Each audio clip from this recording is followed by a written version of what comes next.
पिछले साल मैंने एक वीडियो बनाया था जिसमें मैंने वन पीस के टॉप 10 स्ट्रॉन्गेस्ट कैरेक्टर्स को रैंक किया था और उस वीडियो पे तुम लोगों का रिस्पांस काफी ज्यादा अच्छा था। तो फिर मैंने सोचा कि एक साल हो ही गए हैं, फिर से मैं एक रैंकिंग वीडियो बना ही देता हूँ। वैसे भी पिछली वीडियो जो थी मैंने एगहेड के मांगा में खत्म होने के जस्ट बाद बनाई थी और तुम्हें तो पता ही है कि अभी मांगा में एल्बाफ चल रहा है जो कि लगभग आधा खत्म हो गया है और एल्बाफ में बहुत सारे नए कैरेक्टर्स को इंट्रोड्यूस किया गया है, बहुत सारे कैरेक्टर्स और भी ज्यादा स्ट्रॉन्ग हो गए हैं। तो अभी की जो रैंकिंग है वो काफी ज्यादा चेंज हो गई होगी और बहुत सारे लोग कंफ्यूज भी रहते हैं कि कौन ज्यादा स्ट्रॉन्ग है या फिर कौन कम स्ट्रॉन्ग है। इसलिए इस वीडियो में मैं 10 नहीं 30 कैरेक्टर्स को रैंक करने वाला हूं बेस्ड ऑन देयर स्ट्रेंथ और ये वीडियो काफी ज्यादा लंबी हो जाती है, इसलिए मैं इसको 2 पार्ट में बना रहा हूं। और ये जो वीडियो तुम लोग देख रहे हो वो पार्ट 1 है जिसमें मैं 15 कैरेक्टर्स को रैंक करूंगा। रैंक 30 से लेके रैंक 16 तक के कैरेक्टर तुम्हें इस वीडियो में देखने को मिलेंगे और इस वीडियो का पार्ट 2 जो है मतलब रैंक 1 से 15 मैं अगले कुछ दिनों में अपलोड करने की कोशिश करूंगा और जब वो वीडियो अपलोड हो जाएगा तो मैं डिस्क्रिप्शन और आई बटन में लिंक दे दूंगा और वैसे इस वीडियो के एंड के सजेशन में भी मैं उसी वीडियो को डाल दूंगा, इसलिए तुम्हें उस वीडियो को ज्यादा खोजना नहीं पड़ेगा। तो अगर तुम लोगों को ऐसे टाइप के वीडियोस देखना पसंद है तो मेरे चैनल को सब्सक्राइब कर लो,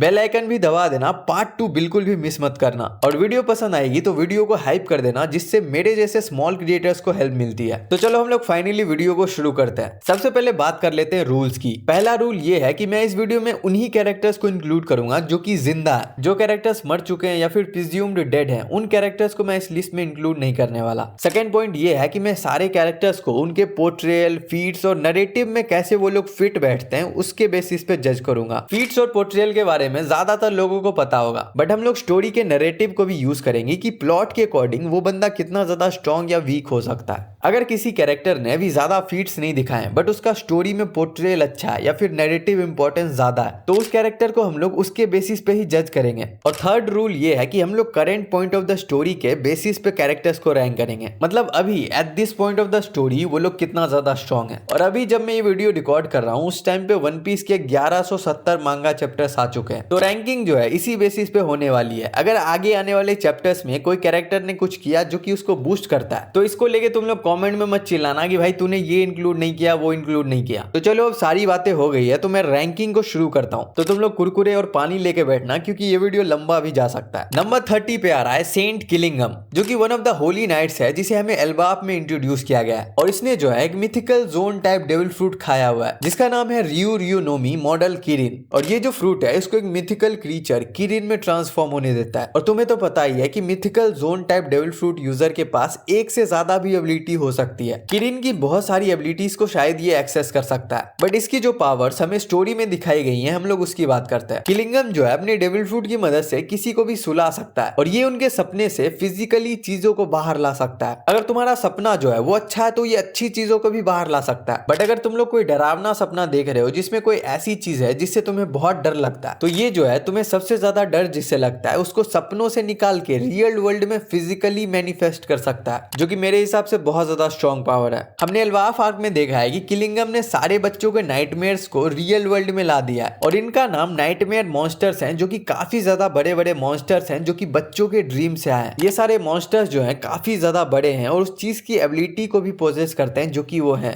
फॉर एग्जाम्पल अगर थंडर क्लाउड किसी का नाइटमेयर है तो उसका मॉन्स्टर जो है थंडर या फिर लाइटनिंग यूज कर पाएगा। और ये जो नाइटमेयर मॉन्स्टर्स हैं ये लोग इमॉर्टल हैं जिनको ये जितनी बार चाहे उतनी बार जिंदा कर सकता है। ये मॉन्स्टर्स को एक हॉर्न से कंट्रोल करता है और ये जो सारे नाइटमेयर मॉन्स्टर्स हैं इनको डिफीट करना इजी नहीं है। कुछ कुछ जायंट वॉरियर्स जो थे इन मॉन्स्टर से लड़ने में स्ट्रगल कर रहे थे। अब ये तो हो गई इसकी डेविल फ्रूट की बात। डेविल फ्रूट के अलावा इसका होली नाइट होने के कारण ईमू के साथ एक पैक्ट है और इस पैक्ट के 3 टाइप हैं और इसके पास जो है शैलो या फिर डीप पैक्ट में से कोई एक है, मोस्ट लाइकली डीप पैक्ट। और ये पैक्ट क्या करता है तुम्हारी स्ट्रेंथ को और भी बहुत ज्यादा बढ़ा देता है। उसी के साथ साथ तुम्हें एक इमॉर्टल बॉडी मिलती है जो कि किसी भी चीज से रीजनरेट कर सकती है और ये चीज काफी ज्यादा ओपी है क्योंकि अगर तुम्हारा अपोनेंट कॉन्करर हाकी यूजर नहीं है तो तुम बेसिकली बार बार रीजनरेट करते हुए रह सकते हो। इस सब चीज के साथ साथ ये बेसिक फॉर्म ऑफ हाकी भी पोजेस करता है। और होली नाइट्स जो है काफी ज्यादा कंफ्यूजिंग कैरेक्टर्स हैं क्योंकि हम लोगों ने इनकी पूरी एबिलिटीज नहीं देखी हैं इसलिए इनको रैंक करना काफी ज्यादा मुश्किल है। और अगर एल्बाफ में ये लोग जोरो और सांजी के अपोनेंट है तो ये लोग और भी ज्यादा स्ट्रॉन्ग होंगे। बट गॉड वैली फ्लैशबैक में होली नाइट्स का परफॉर्मेंस कुछ खास नहीं था, इसी कारण से मैं इसको इतना नीचे रख रहा हूँ क्योंकि हमें एल्बाफ फ्लैशबैक में पता चला चला था कि रॉजर पायरेट्स होली नाइट्स को कई बार डिफीट कर चुका है, मतलब टॉप टीयर्स के सामने इनका परफॉर्मेंस उतना कुछ खास नहीं है, इसीलिए आई गेस किलिंगम 30 नंबर पे सही है।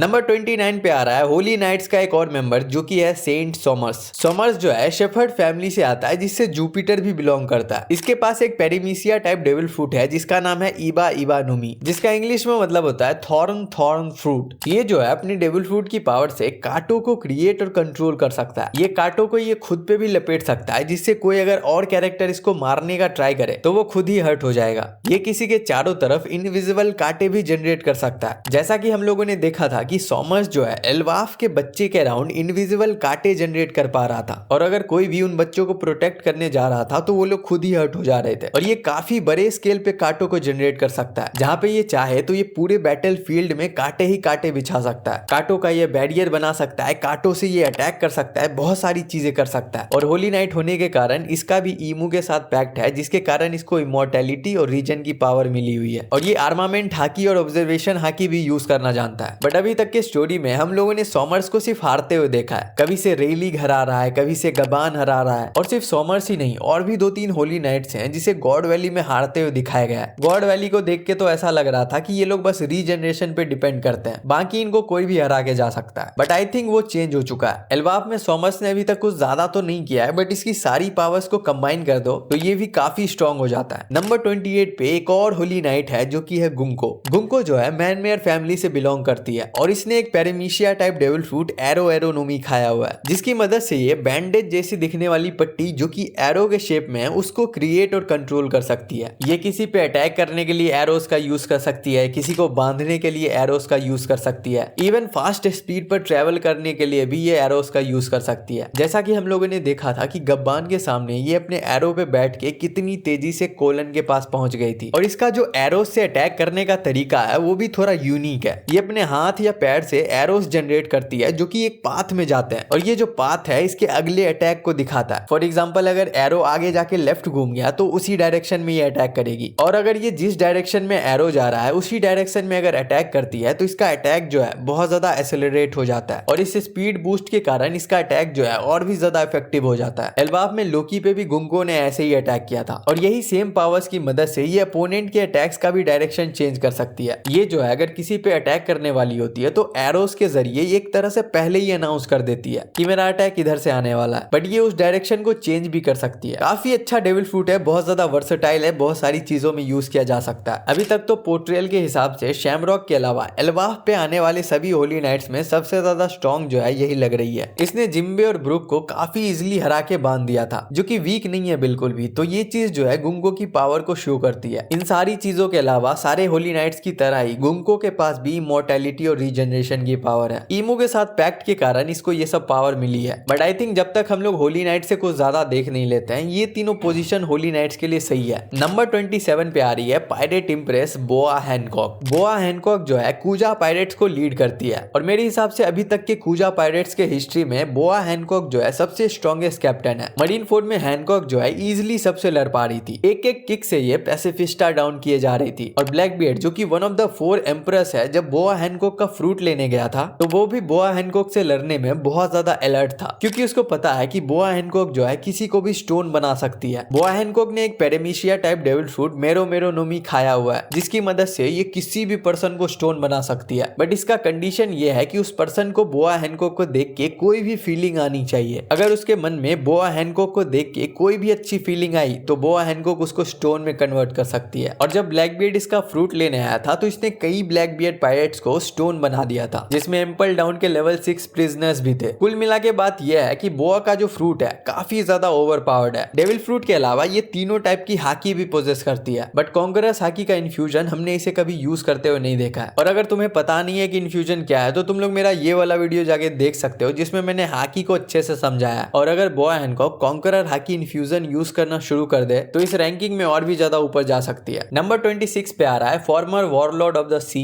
क्रोकोडाइल। और इससे पहले मैं इसके बारे में बात करना शुरू करूं, सबसे पहले मैं एक चीज क्लियर कर देता हूं। मुझे पता है कि क्रोकोडाइल जो है ईस्ट ब्लू लूफी से आ रहा है, और क्रोकोडाइल का स्टोरी में भी कमबैक हो चुका है, और ओडा ने भी एक्सेप्ट किया था कि उसने क्रोकोडाइल को काफी जल्दी इंट्रोड्यूस कर दिया, जिसके कारण जो है क्रोकोडाइल अभी भी बहुत सारे लोगों को काफी कम पावरफुल लगता है। बट एक चीज तुम्हें याद रखनी होगी कि लूफी भी लक्की था, था। क्रोकोडाइल को मारने से पहले क्रोकोडाइल ने भी लूफी को 2-3 बार मार दिया था। क्रोकोडाइल के पास एक लोगिया टाइप सैंड फ्रूट है, जिसके मदद से ये सैंड को क्रिएट कर सकता है, कंट्रोल कर सकता है और अपनी बॉडी को भी सैंड में ट्रांसफॉर्म कर सकता है। अपनी पावर्स की मदद से ये सैंड को काफी अलग अलग तरीकों से भी यूज कर सकता है। ये सैंड स्टॉर्म क्रिएट करके किसी पे अटैक कर सकता है या फिर सैंड से किसी को स्लैश भी कर सकता है। लूफी वाली फाइट को छोड़ दे तो मरीन फोर्ड में क्रोकोडाइल के पास काफी फीट्स है। भाई इस बंदे को मरीन फोर्ड में देख के मुझे ऐसा लग रहा था कि इसकी सबसे दुश्मनी है, किसी को नहीं छोड़ रहा है, सबसे जाके पंगा लेना था इसको। मीहॉक हो, डोफ्लामिंगो हो, काइनू हो, इन सारे लोगों के साथ ये लड़ने के लिए रेडी था। इन तीनों के साथ इसने क्लैश भी किया था जिसमें ये हारा भी नहीं था।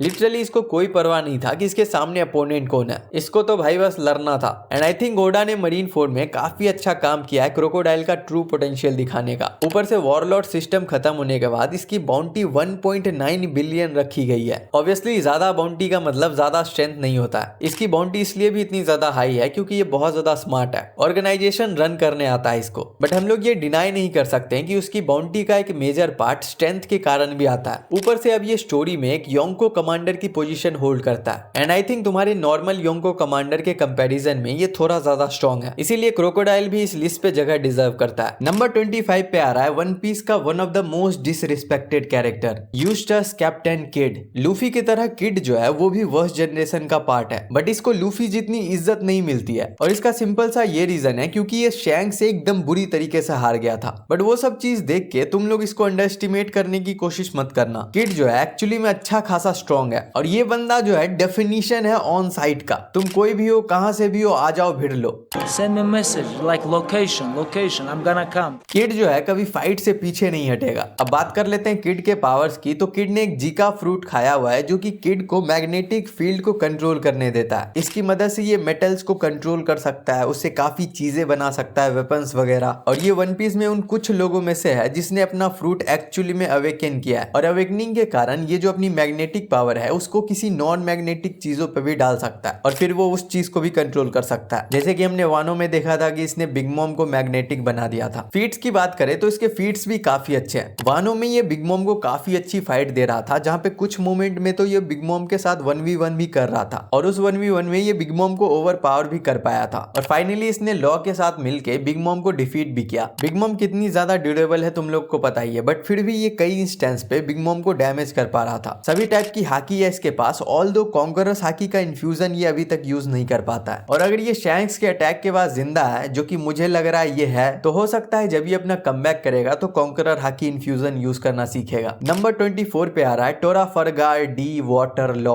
भाई बहुत खतरनाक नाम है इसका। ये जो है फॉर्मर वॉरलॉर्ड ऑफ द सी है और वानो में किड के साथ टीम अप करके इसने बिग मॉम को डिफीट किया था। मेरे हिसाब से ये और किड जो है पावर लेवल में सिमिलर लेवल पे स्टैंड करते हैं, बट लॉ की जो पावर्स है डेफिनेटली काफी ज्यादा बेटर है किड से, जिसका ये काफी तरीकों से यूज करता है। ओपे ओपे नोमी जो कि लॉ का डेविल फ्रूट है, इतनी सारी चीजें कर सकता है कि उसको गिनवाना भी बेकार है। फीट्स की बात करें तो इसके मोस्ट ऑफ द अच्छे फीट्स हैं बिग मॉम और काइदो के साथ बैटल में आए हैं, जहां पे ये जो है काइदो को गामा नाइफ से इंटरनल डैमेज दे पा रहा था। बट जैसे ही इसने अपना फ्रूट अवेकन किया, इसकी अटैक पोटेंसी जो है काफी ज्यादा बढ़ गई, क्योंकि अवेकनिंग के बाद ये जो है इंटरनल डैमेज एकदम नेक्स्ट लेवल पे कर सकता है। अवेकनिंग के बाद ये अपने ब्लेड पे अपना रूम कोट कर सकता है और उसके बाद अपने ब्लेड को एक्सटेंड कर सकता है। और ये जो ब्लेड है उसकी एक स्पेशल एबिलिटी ये है कि अगर ये किसी के अंदर गया तो उसको हर्ट नहीं होता है, बट ब्लेड के बॉडी के अंदर जाने के बाद जब ये अपना शॉक विले अटैक यूज करता है तो वो जो अटैक है अपने अपोनेंट को बहुत ज्यादा डैमेज करता है, वो भी इंटरनली। और इंटरनल डैमेज होने के कारण तुम्हारी ड्यूरेबिलिटी मैटर नहीं करती है, चाहे तुम काइदो हो, लुनारियन हो या फिर बिग मॉम, इंटरनल डैमेज सबके लिए सेम है। और शॉक विली खाने के बाद जब तुम बिग मॉम और ब्लैकबियर्ड का रिएक्शन देखोगे तो तुम्हें पता चल जाएगा कि ये कितना ज्यादा स्ट्रॉन्ग है। बहुत ज्यादा अच्छी devil fruit, crazy attack potency और इंटरनल डैमेज, इसके साथ तुम लोग ऐड कर दो ऑब्जर्वेशन और आर्मामेंट हाकी, ये सारी चीजें मिलके लॉ को काफी केपेबल फाइटर बनाता है, जो कि सीरीज में एक दो कैरेक्टर्स को छोड़ के किसी के साथ भी अच्छी खासी फाइट कर सकता है। हमारे लिस्ट में 23 पे जो आ रहा है वो दो कैरेक्टर्स के बीच टाई है, yes, I am talking about Zoro and Sanji. And I know तुम लोगों में से कई लोग एग्री नहीं करोगे, but Zoro and Sanji are on the same tier. मैं ये सुन सकता हूँ कि तुम लोगों में से कुछ लोग जोरो को थोड़ा सा ज्यादा स्ट्रॉन्ग समझते होगे, बट अगर तुम ये समझते हो कि जोरो एकदम कंप्लीटली डिफरेंट टियर पे है सांजी से, तो मैं उस चीज से तुम लोगों के साथ एग्री नहीं कर पाऊंगा। और एल्बाफ के बाद ये दोनों और भी काफी ज्यादा स्ट्रॉन्गर होने वाले हैं, जहाँ पे गबान ने जोरो को फाइनली रियलाइज करवा दिया है कि उसके पास कांग्रेस हाकी है, और वहीं पे सांजी के भी इस आर्क में कांग्रेस हाकी अनलॉक करने के चांसेस बहुत ज्यादा हाई है। और पूरे एल्बाफ में ओडा जो है विंग्स वाला नैरेटिव जो है पूरी तरीके से पुश कर रहा है। इसका सिंपली एक ही मतलब है कि ये दोनों काफी ज्यादा स्ट्रॉन्ग बनेंगे एल्बाफ में, और इस चीज के कारण जोरो और सांजी दोनों को ही पावर अप मिल सकता है एल्बाफ में। सबसे पहले बात करते हैं जोरो की। जोरो के पास तीनों टाइप की हाकी है, जिसमें से ये एडवांस कॉन्करस हाकी भी पोजेस करता है। जोरो के अभी तक के बेस्ट फीट्स हैं काइदो को डैमेज करना और लुनारियन किंग को हराना। जोरो अपने इंड्योरेंस के लिए जाना जाता है, जहां पे ये काफी ज्यादा डैमेज लेने के बाद भी रिलेंटलेसली फाइट कर सकता है, और इसकी अटैक पोटेंसी जो है इसके लेवल के कैरेक्टर्स में आई थिंक सबसे बेस्ट है। लॉ, किड, यामाटो, सांजी, इन सब के पास जोरो इतना अटैक पोटेंसी नहीं है, और ये सब तो तब है जब जोरो ने एडवांस कॉन्करर हाकी अभी तक मास्टर भी नहीं किया है। और एल्बाफ के एंड तक जो है जोरो अपनी कॉन्करस हाकी अच्छे से यूज करना सीख जाएगा, जिसके कारण जोरो जो है और भी स्ट्रॉन्ग अपोनेंट्स को डिफीट कर पाएगा। बात करें सांजी की, तो सांजी जो है left hand man of Luffy है, और बहुत लोग सोचते हैं कि सांजी जो है बस एक कुक है, बट ओडा ने टाइम आफ्टर टाइम प्रूव किया है कि सांजी बस एक कुक नहीं, एक कॉम्बैटेंट भी है, जिसका मेन रोल क्रू में फाइटिंग भी है। और वानो आर्क जो था सांजी के लिए काफी की मोमेंट था, क्योंकि सांजी के वानो के पावर अप के कारण सांजी काफी ज्यादा स्ट्रॉन्ग हो गया है। सांजी पहले से ही काफी ज्यादा फास्ट था, बट वानो में अवेकनिंग के बाद सांजी लिटरली इनविजिबल हो सकता है। क्वीन के साथ फाइट में सांजी अपने बेस फॉर्म में इनविजिबल होकर क्वीन को स्पीड ब्लिस्ट कर देता है, और ये वही क्वीन है जो कि ऑब्जर्वेशन हाकी यूज करना जानता है और मार्को जैसे फास्ट कैरेक्टर के मूवमेंट को भी देख सकता है। और इसके साथ सांजी को एक बहुत ही ज्यादा ड्यूरेबल एक्सोस्केलेटन बॉडी भी मिला, जो कि एक हद तक रीजनरेट भी कर सकता है, क्योंकि वानो में सांजी ने कई बार अपने टूटे हुए बोन्स को ठीक किया है। और ये सब चीज को मिला दो आर्मामेंट हाकी और फ्लेम्स के साथ, तो सांजी ब्लू फ्लेम यूज करना शुरू कर देता है, जो कि हॉटेस्ट फ्लेम है। और जैसे ही सांजी ने इफ्रीट जाम्बे यूज करना शुरू किया, उसने क्वीन को लिटरली डिस्ट्रॉय कर दिया। क्वीन कुछ नहीं कर पाया उस मोमेंट में सांजी के सामने। और इसके किक की पावर देखो कि इसने क्वीन को आइलैंड के बाहर फेंक दिया, और इसके बाद एगहेड में सांजी ने किजारू का लेजर भी मिड एयर डिस्ट्रॉय कर दिया था, जो कि किजारू का फेस देख के तुम्हें पता चल गया होगा कि कितना ज्यादा इंप्रेसिव है। वन ऑफ द 5 एल्डर्स वीनस जुरू को भी इसने किक करके ब्लिस किया और उसका मुंह जला दिया।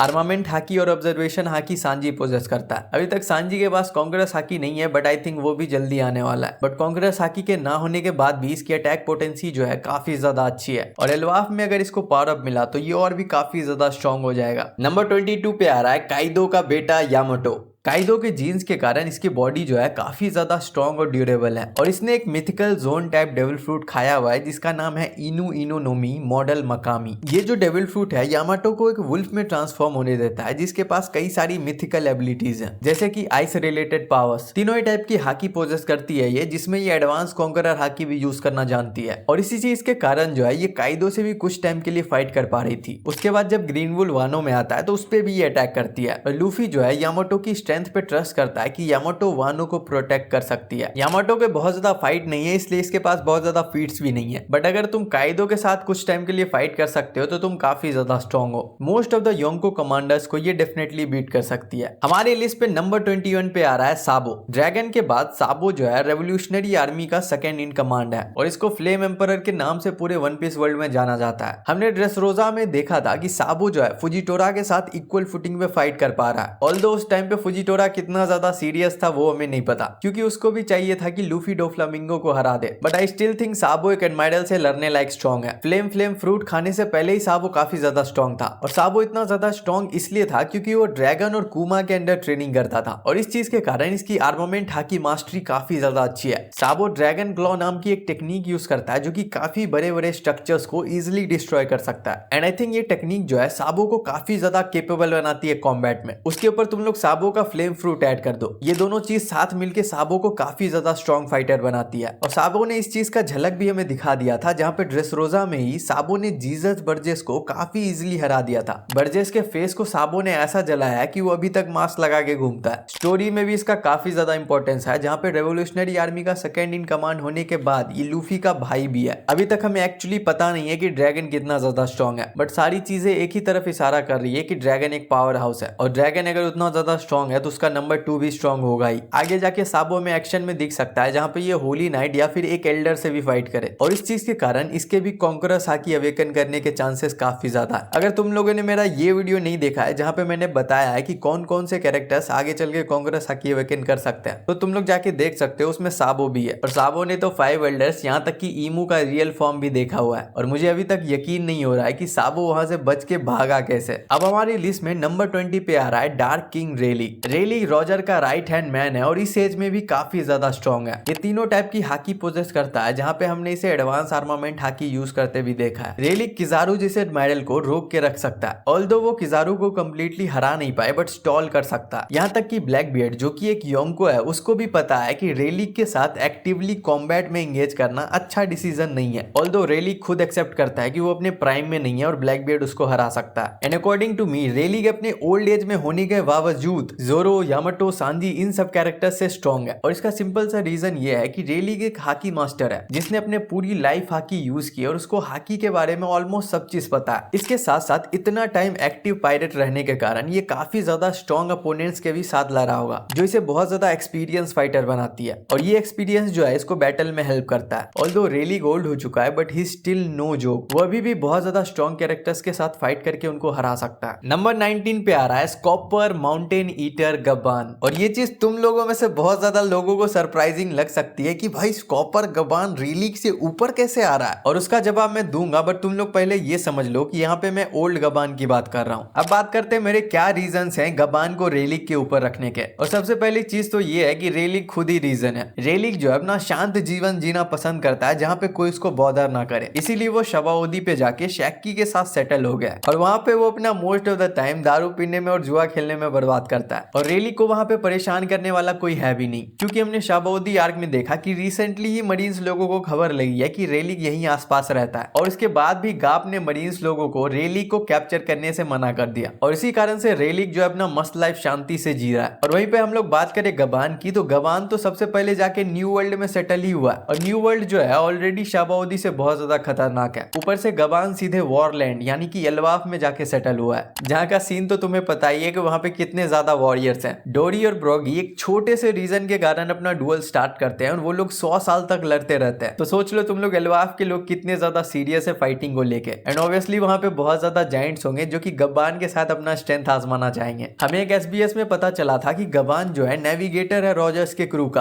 और उसे ट्रैवलिंग करना बहुत ज्यादा पसंद है, इसीलिए गबान जो है हर जगह इधर उधर ट्रैवल करते रहता है, कभी न्यू वर्ल्ड में, कभी क्रोकस से मिलने और कई जगह। और भाई तुम लोगों को पता ही है कि न्यू वर्ल्ड में कितने ज्यादा पायरेट्स हैं, और अगर न्यू वर्ल्ड में सर्वाइव करना है तो तुम्हें 4 एम्प्रेस में से किसी एक के नीचे रहना पड़ेगा, और गबान उसी न्यू वर्ल्ड में ऐसे ही घूमने के लिए ट्रैवल करते रहता है। तो ऑब्वियसली उसको सी में बहुत ज्यादा और भी फाइटिंग के चांसेस मिलते होंगे जो कि रेलिक को नहीं मिलते। तो मेरा सिंपली लॉजिक ये है कि गबान जो है रेलिक के तरह पूरी तरीके से खाली नहीं बैठा है, वो कॉम्बैट में अभी भी बहुत जगह पार्ट लेता है, और ये चीज तो है ही। ऊपर से गबान एक मॉन्स्टर है जो कि अपने ओल्ड एज में भी लूफी को ट्रोल कर रहा था, और जब गबान ने अपना एक नेम्ड अटैक यूज किया था जिसमें बहुत सारे स्लैशेस उसके एक्स से निकलते हैं, तो भाई जोरो ने लिटरली वानो में बिग मॉम का मोमेंट रिक्रिएट किया था, जहां पर जैसे बिग मॉम काइदो को नहीं बोलती है कि डॉज काइदो, और वहीं पे भाई जोरो लूफी को बोल रहा है कि डॉज लूफी। ऊपर से गबान के अटैक को रोकने के लिए जोरो तुरंत 3 शॉट स्टाइल चला गया। तुम लोग सोच लो कि गबान ने लूफी और जोरो को इतना परेशान किया कि लूफी वाज लाइक कि चल जोरो इसको साथ में मिलके मारते हैं, और लूफी गियर 5 चला गया और जोरो ने कॉन्करस हाकी यूज करनी शुरू कर दी। उसके बाद गबान ने होली नाइट्स का क्या हाल किया तुम्हें पता ही है। सबसे पहले इसने सॉमर्स को एकदम नो डिफ कर दिया, जहां पे इसने अपने कॉन्करस हाकी के अटैक से सॉमर्स को 20 से काट दिया। और भाई गबान अपने एबिलिटीज में इतना ज्यादा कॉन्फिडेंट था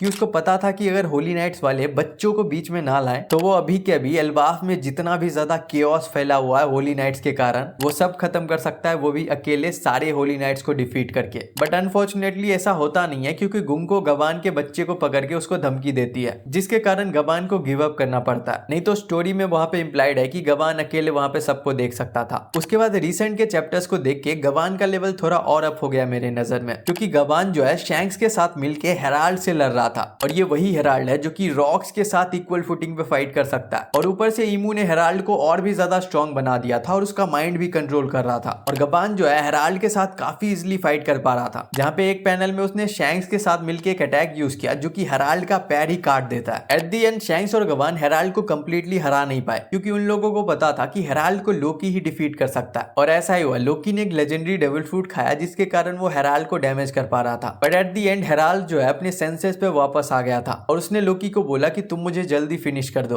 और फिर लोकी ने हेराल्ड को फिनिश कर दिया। तो ये चीज तुम समझ लो कि गबान हेराल्ड के साथ भी लड़ पा रहा था, जो कि काफी ज्यादा इंप्रेसिव है। ऑल्दो गबान उस टाइम पे उतना ज्यादा ओल्ड नहीं है जितना वो अभी है, बट इस चीज से ये भी पता चलता है कि गबान रेलिक के कंपैरिजन में ज्यादा कॉम्बैट में पार्ट ले रहा है। ये सब चीज के अलावा गबान भी एक हाकी मास्टर है जो कि तीनों टाइप की हाकी यूज करना जानता है, और वो पूरे वन पीस के उन 4 कैरेक्टर्स में से एक है जिसने फ्यूचर साइट और एडवांस कॉन्करस हाकी दोनों शो की है। प्राइम का मुझे नहीं पता, बट ओल्ड गबान जो है डेफिनेटली क्लियर्स रेलिक। और भाई बंदा खुद बोल रहा है कि वो सेकंड स्ट्रॉन्गेस्ट रोजर पायरेट है, तो हम लोग कौन होते हैं जज करने वाले। हमारी लिस्ट में नंबर 18 पे आ रहा है बेन बेकमैन। अब बेन बेकमैन जो है right hand man of shanks है और शायद रेड हेयर पायरेट्स का सेकंड स्ट्रॉन्गेस्ट मेंबर है, और ये अभी अपने प्राइम में भी है। और हम सब लोगों को पहले ही पता है कि शैंक्स का जो क्रू है वो मोस्ट बैलेंस क्रू है आउट ऑफ एनी योंको। अब ये बैलेंस क्रू कैसे होगा जब इसके कमांडर बहुत ज्यादा स्ट्रॉन्ग होंगे। मरीन्स लोगों का मानना है बेकमैन, रू, यासोप इन तीनों ने अपना नाम खुद बनाया। ये लोग अपने इंडिविजुअल स्ट्रेंथ के भी कारण जाने जाते हैं। किड जब सबसे पहली बार शैंक से लड़ने गया था तो बेन बेकमैन ने ही किड का हाथ काटा था। बेन बेकमैन गन यूज करता है फाइटिंग के लिए, बट अभी तक हमें एग्जैक्टली इसका फाइटिंग स्टाइल पता नहीं है, और माना जाता है बेन बेकमैन काफी ज्यादा स्ट्रॉन्ग है। और वीवर कार्ड वगैरह में तो कहीं कहीं ये भी लिखा है कि शैंक्स के क्लोज है स्ट्रेंथ में, बट वो सब चीज पे मैं एग्री नहीं करता हूँ। बट मैं इस चीज पे डिसएग्री भी नहीं करता हूँ कि बहुत ज्यादा स्ट्रॉन्ग है। हमने इसे कुछ फीट्स वगैरह तो कभी देखने को नहीं मिले,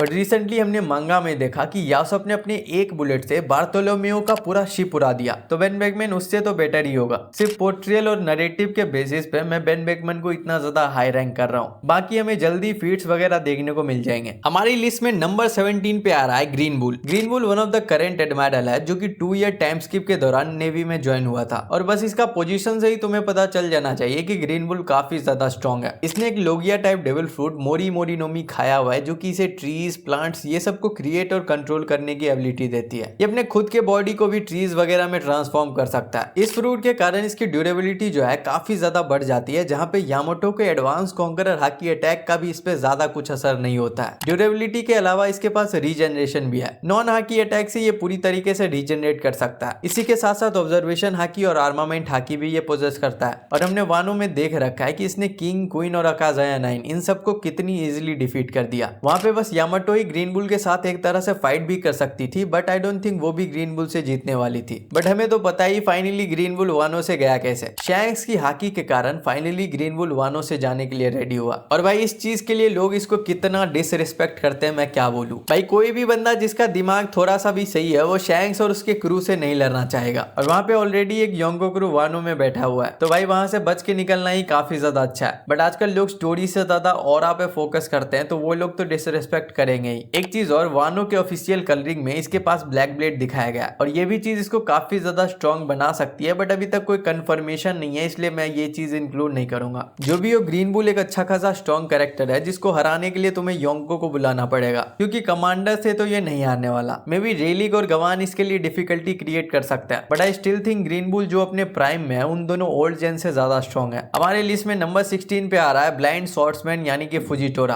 ग्रीन बुल के तरह ही ये भी एक एडमायरल है जो कि करेंटली एक्टिव है। ड्रेसरोजा में साबो के साथ, लूफी के साथ विदाउट गोइंग ऑल आउट ये फाइट कर रहा था, और इसके पास बहुत खतरनाक ऑब्जर्वेशन हाकी है जिसके कारण ये अंधा होने के बावजूद फाइट कर सकता है। आर्मामेंट हाकी भी इसकी अच्छी है, और ये बहुत ज्यादा स्ट्रॉन्ग स्वॉर्ड्समैन भी है। और सबसे इंटरेस्टिंग चीज जो कि फुजिटोरा के और भी ज्यादा स्ट्रॉन्ग होने की तरफ पॉइंट करती है वो है इसका ब्लेड। फुजिटोरा का जो ब्लेड है उसका नाम है याकुजा कासेन, और वो one of the 12 supreme grade blades में से एक है। और हमने अभी तक जितने भी सुप्रीम ग्रेड ब्लेड यूजर देखे हैं सारे के सारे कॉन्करस हाकी यूज करते हैं, तो ये चीज तुम समझ जाओ कि फुजिटोरा भी आगे जाके कॉन्करस हाकी शो कर सकता है। ऊपर से इसने एक डेविल फ्रूट खाया हुआ है जो कि इसको ग्रेविटी को कंट्रोल करने देता है। उससे ये मीटियोर समन कर सकता है, किसी को भी ग्रेविटी के तले दबा सकता है, ग्रेविटी को उल्टा करके किसी भी चीज को लेविटेट करवा सकता है, और बहुत सारी और भी एबिलिटीज हैं। ये अपने डेविल फ्रूट को अपने स्वॉर्ड के साथ भी कंबाइन करके यूज कर सकता है। हमें फुजिटोरा ने ज्यादा फीट्स तो शो नहीं किए हैं, बट स्टिल इसका अगर हम पोर्ट्रेल, टाइटल ये सारी चीजों को कंबाइन करें तो हमें पता चल जाएगा कि फुजिटोरा भी बहुत ज्यादा स्ट्रॉन्ग है। एंड आई थिंक फुजिटोरा और ग्रीन बुल जो है एकदम आसपास के कैरेक्टर्स है, मतलब इन दोनों के स्ट्रेंथ लेवल में काफी ज्यादा डिफरेंस नहीं है। अगर तुम लोगों में से किसी को इसको ऊपर नीचे करना है तो तुम लोग कर सकते हो। इस वीडियो में इतने ही कैरेक्टर्स को मैं इंक्लूड कर रहा हूँ। तुम लोग कमेंट करके ये बताओ कि मेरी कौन सी रैंकिंग से तुम लोग एग्री या डिसएग्री करते हो। जो भी तुम्हारे माइंड में सब लिख दो, क्योंकि कमेंट पढ़ना सबसे फन पार्ट है मेरे लिए। और अगर तुम्हें वीडियो पसंद आया होगा तो वीडियो को लाइक कर देना और हाइप करना मत भूलना,